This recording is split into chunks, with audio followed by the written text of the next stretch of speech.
Fala pessoal, bom dia, tudo bem? Sejam bem-vindos. Programa de análise de benchmarks Ficub, me chamo Alan. Hoje, dia 23 de julho, uma quarta-feira. Vou colocar minha tela para a gente começar com a análise do Ibovespa. Vamos lá. Pessoal, chamei a atenção, né? Recentemente, o Ibovespa tinha uma região ali de suporte que ele vinha respeitando ali próximo aos 135, 135,500 e mais recentemente ele acabou perdendo, tá? Então, ele perdeu. Ontem, reparem na máxima do dia ali do Ibov, que ele deixou um pavio praticamente testando essa região ali por baixo e sentiu, tá? Então ele já começa a demonstrar uma certa dificuldade ali. Muita atenção no dia de hoje, porque se por um acaso o mercado vier ali para romper essa região de fundo aqui no 133 e 400, 133 e 300, isso aí já pode ser uma continuação da movimentação de queda. Ele perde uma região de suporte que ele tem na faixa dos 133 e 400 e olha, ele começa a abrir alvos ali para baixo, tá? Alvos que eu vejo ali um pouco mais distante, o que tende a fazer o mercado, principalmente ali as ações, sofrerem um pouco mais, tá? Perdendo essa região aí dos 133 e 400, eu ficaria aí atento aos próximos alvos entre 129.700 a 127, 128 mil, tá? Então, entre 120, entre 130 e 128 seria o próximo alvo, caso o Ibov comece a trabalhar para baixo desses 133 e 400. Então, algo parecido com isso seria ali o teste da próxima linha verde, tá? Então, vamos seguir acompanhando. Ainda temos essa região de suporte que não foi perdida, né? E ponto importante aí para ser observado, tá? Então, Ibov começando a ficar um pouco mais feio aí para quem está comprado, então fiquem atentos ali.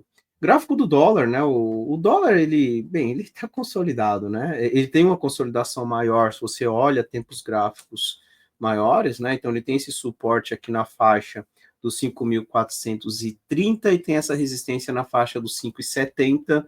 Recentemente ele veio testar aquela faixa verde, deu um movimento forte de alta, chegou pertinho da faixa vermelha e segurou. Se eu for em tempos gráficos menores, ele acabou consolidando num range ainda menor, tá? Inclusive tem aí o último desenho que nós fizemos ali na nossa análise de benchmark, e repara que o dólar segue exatamente dentro do mesmo range, tá? Então, para quem está comprando no teste dos fundos aí dos 60 minutos e quem está vendendo nos testes dos topos dos 60 minutos, tem conseguido aproveitar esse movimento de consolidação. Então, para quem opera o day trade, para quem opera no curtíssimo prazo, dólar voltando para testar a faixinha verde, gosto da compra, dólar voltando para testar a região em vermelho, gosto da venda. Em algum momento ele vai romper para um dos lados, ok? Então chegou aqui, entrei na venda, o dólar faz um movimento parecido com esse, eu tenho que estopar, porque ele está rompendo e pode dar continuidade na movimentação de alta. Da mesma forma que se ele volta para cá, eu entro na compra e ele vem perdendo fundo, aí eu tenho que estopar, porque ele pode buscar ali uma próxima região de suporte, e aí observando lá, né, chegando lá, eu passo a observar com um pouco mais de atenção, tá? Então, dólar consolidado, região ali próximo dos 5.000, 5.560, né, 5,56, uma região mais interessante para procurar compra, próximo dos 5,62, né, 5.620 ali, região mais interessante para se pensar na venda, tá? Do jeito que ele está agora, eu pensaria na compra, tá? Apesar dele não estar ali na região mais interessante, mas ele está mais próximo aqui desta região, então eu entendo que ele pode sim tentar fazer algo parecido com isso. Então, olhando esse gráfico de 60 minutos, me chama mais atenção a compra do dólar aí no momento. Vamos ver se ele vai conseguir aí trabalhar para cima desses topinhos anteriores, tá? Volto a repetir, melhor compra seria aqui embaixo, tá? Então, cuidado aí com o tamanho de posição, né? Porque às vezes a gente entra pesado nessa região, ele até pode tentar aqui chegar nos 5.560, 5.600, né? Bate cabeça e depois devolve tudo de novo para testar aquela região de suporte que é a mais interessante no momento para quem está procurando compra no dólar, tá? Então, de qualquer forma, dólar lateral, próximo da região de fundos procura a compra, próximo da região de topos ali fica atento, procurando ali as vendas, e se ele romper para um dos lados, entendo que vale a pena ali estopar a operação e procurar depois uma nova oportunidade. Gráfico do índice, o Infut, bem, o índice também, né, ele perdeu aquela região que nós comentamos no 137, a princípio o próximo alvo do índice 133, tá? Então o índice ainda tem espaço ali para baixo, já começa a ver uma movimentação de queda para o índice, tá? Então na minha opinião, esse índice já começa a indicar para a gente uma possível tendência de queda, né? Eu até diria que ele já está em tendência de queda, porque ele já faz fundos mais baixos do que os anteriores.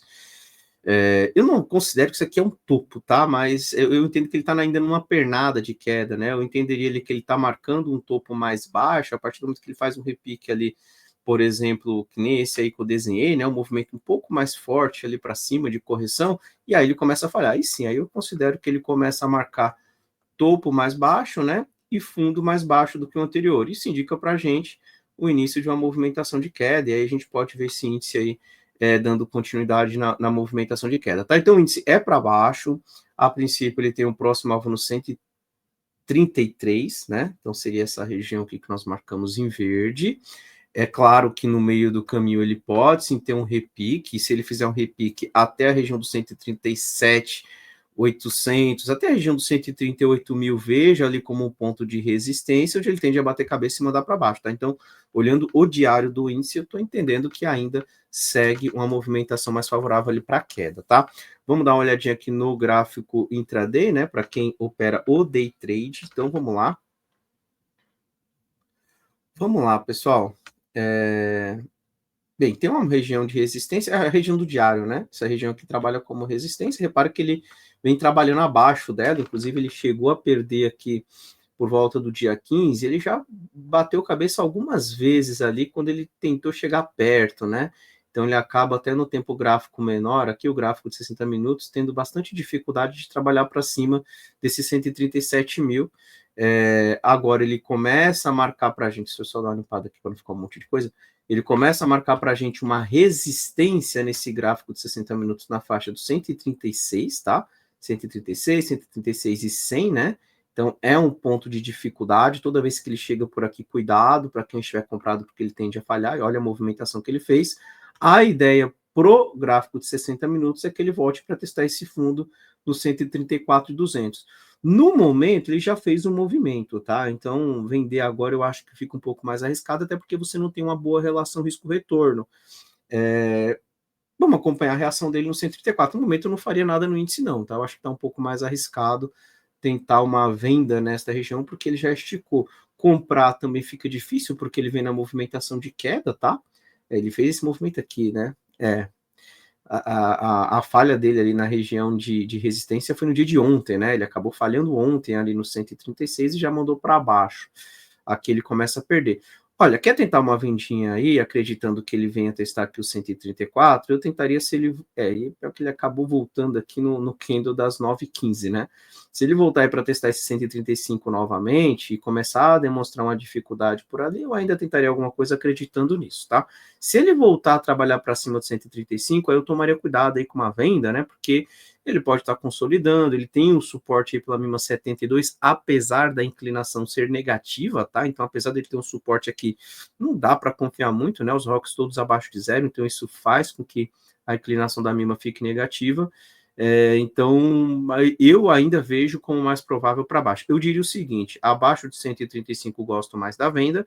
Se ele começar a fechar acima de 135, existe a possibilidade de ele testar esse 135,680 até a região do 136 novamente, e aí poderíamos ter oportunidades de compra pelo risco, tá? Acreditando que ele vai continuar andando de lado, que ele vai continuar consolidado, que é o que ele tem feito, né? Se você desenhar este movimento, este movimento, este movimento, ele tentou mandar para cima, mas falhou no meio do caminho e está perdendo esse fundo. Se ele volta para cima dessa região novamente, aí eu entendo que ele volta para dentro daquela região de consolidação, volta para dentro daquela região de consolidação, e aí você consegue perceber o range aí da consolidação, né? Entre 136 e a região do 135, tá? Então ele precisaria voltar para cima de 135. Então, abaixo de 135 gosto mais da venda, né? Principalmente se ele testar por ali e bater cabeça.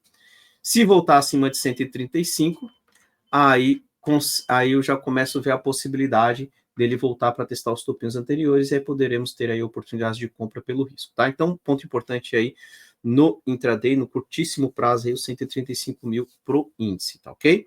E vamos dar uma olhada no Bitcoin, né? Então, vou pegar aqui o gráfico do Bitcoin, BTC-USD. Vamos lá, pessoal, o Bitcoin, inclusive eu chamei ontem a atenção na sala, né, que a movimentação de ontem me sugeria ali um pivôzinho, né, a tentativa de uma formação de um pivôzinho de alta para dar continuidade na movimentação, tá? Só que eu chamei a atenção também na sala que o Bitcoin precisaria ali fechar para cima dessa região dos 120 mil dólares ali, tá?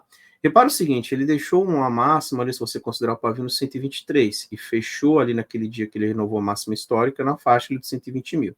Desde que ele fechou ali no 120 mil, em nenhum momento ele conseguiu ter um fechamento acima dessa região, tá? Ele acabou violinando ali em alguns momentos, né? Ontem foi o dia que ele ameaçou ficar para cima dessa região, mas acabou falhando no dia de hoje. Então já começa a demonstrar uma certa fraqueza. Então, assim, eu ainda gosto da compra, entendo sim que isso aqui pode ser um pivôzinho de alta para dar mais uma puxada para cima, tá? E aí, se ele puxa para cima, o próximo alvo do Bitcoin está na casa ali dos 128 mil, se eu pegar a nossa projeção, né? Então a gente já chamou atenção, inclusive ontem ali na nossa transmissão, 128 mil. Mas ele tem que romper o 120, tá? Outro ponto, para quem está comprando aqui, né? Entendo que já tinha comprado essa movimentação de alta, já fez parcial, já reduziu posição, já colocou lucro no bolso e está querendo comprar novamente, porque acredita que o mercado ainda segue subindo, tá? Pelo menos é a minha leitura também. Para quem está comprando aqui, só tem que tomar cuidado com o tamanho de posição, né? Não vai ficar ali alavancado, porque se falhar, ainda temos um próximo ponto para pensar na compra na faixa do 112. 112 é outra região que, se o preço começa a reagir, eu tentaria uma compra, e aí a gente acompanha para ver se ele consegue romper topo, tá? Então, assim, é uma região um pouco mais esticada, né? Fica um pouco mais perigoso ali as compras neste ponto, pelo fato de se ele falhar, ele pode ter uma correção, né?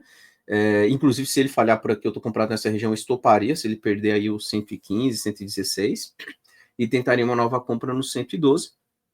Mas, de qualquer forma, ainda vejo que o viés segue sendo de alta, tá? Apesar da movimentação de hoje, né, não ser uma movimentação que agrada muito para quem comprou, por exemplo, ontem. Se alguém entrou na compra ontem, esse movimento de hoje não é um movimento interessante, ele teria que ter rompido ali e fechado para cima aí dessa faixa do 120. Esse movimento aí deixa um pé atrás, mas volta a repetir, ele não perdeu 116. Como ele não perdeu 116, ainda temos sim a possibilidade, mercado reagir, pode ser que durante o dia, né, a gente já viu diversas vezes, ele deixa um paviozão aí e fecha até para cima da máxima de ontem, o que volta a ficar interessante, o que sugere realmente a continuação ali da alta, tá? Então, Bitcoin para cima, sigo ainda pensando nas compras, procuro candidatos de compras, principalmente ali nas altcoins, mas pelo fato de estar um pouco mais esticado, posição menor, faz ali seu gerenciamento de risco, porque se o mercado resolver ali corrigir um pouco mais, Bitcoin pode testar ainda o 112. Do ponto atual até o 112 é uma queda aí de cerca de 5, 6%. 6%, 5% de queda do Bitcoin, altcoins tendem a cair um pouco mais, 15, 20%, então tem que ter esse certo cuidado ali para não ficar extremamente alavancado, tá? Vamos dar uma olhada no gráfico do S&P 500, né? O S&P 500, eu tenho chamado a atenção que a tendência segue sendo de alta, ele tem uma região de suporte na faixa dos 6.200 que ele vem respeitando, tá? Que é justamente essa região, ele tocou ali no dia 7, testou no dia 16, só que assim, repara que ele já vem com a movimentação bem travada, né? Então, assim, comprar aqui também, vejo que a relação risco-retorno não seria a melhor. Segue sendo interessante a compra, procuro por compras no mercado americano, né? Gostaria de ver um pullback, tá? Mais um teste aqui no 6.200, né? Formando um pivôzinho, e aí pode ser uma oportunidade. Ou então, ele dando uma esticada mesmo, né? Então, puxa aqui para cima dessa região dos 280, depois faz um pullback aí para testar essa região de 6.280, 6.300 e tenta outra pernada para cima, tá? De qualquer forma, mercado americano segue sendo interessante para compra, eu só ficaria ali com o mesmo alerta das criptos, né? Tomar cuidado com o tamanho de posição, tomar cuidado com o tamanho da alavancagem, porque se o mercado corrigir, não pegar ali você com uma posição maior, o que pode fazer com que tenha um movimento contrário ali que gere um pouco mais de calor ali, né? Então, só ter esse cuidado ali para não ficar extremamente posicionado numa região, né? Que no momento é o topo. Não sei se ele vai realmente formar um topo aí. Pode ser que amanhã hoje mesmo, né? Que ainda não abriu o mercado americano, ele renove máxima e aí o topo segue sendo aí mais para cima. Inclusive, ele tem essa tendência de renovar máxima, né? Para quem está acompanhando o noticiário, teve um acordo aí entre Estados Unidos e Japão, isso aí tende ainda a dar mais uma puxada para cima, não sei se ele vai dar uma puxada mais forte, vamos acompanhar. Deixa eu até ver como que tá aqui os futuros ali no mercado americano. Tá subindo aí cerca de 0,4, né? Então, futuros americanos ainda segue subindo, tende a puxar ali a vista quando abrir também, tá? Então, mercado americano para cima e vamos acompanhar ali qualquer pullback, oportunidades nas compras, e se tiver ali o seu candidato de compra, acho que vale sim a tentativa, só tomar cuidado para não ficar muito alavancado e o mercado corrigir depois, beleza?